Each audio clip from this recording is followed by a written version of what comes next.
Before sage online, nigga what here? Nigga tryna talk his shit till the near cost here. Oboro turn all this sweet till and weapon sauce here. If he met I can tell now off my dodge here. Man I dem achoge, man I dem achoge. Mwa dem afoge. Ake for us some. Mwa abra sage. Man okwara akwage. You know what bolele. The dollar na loge. You know any kudi. Kadi fene bugi. If it but as a gay webo talum kudi. Makam boge ligi. Anye sina zugi. Man I dem akuse. Kita akona gogi. Ano bela jidi. Usually your babe, I got woman in it. If you know they pay and I buff and get it, that's the money, I get chana Bobby Pola me. Why I look a quality. It's a legend, man, they could come in it. Then the cap and one that they could below bookie.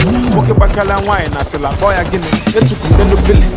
Fucking feel it. If I told me what to tell it, and I'm 1 million. Had the cold and chilly. Send I know if you see me. I'm on a patch up on it. One day, man, we need fat. Gangsta, dear soccer pastor. Afa Nna.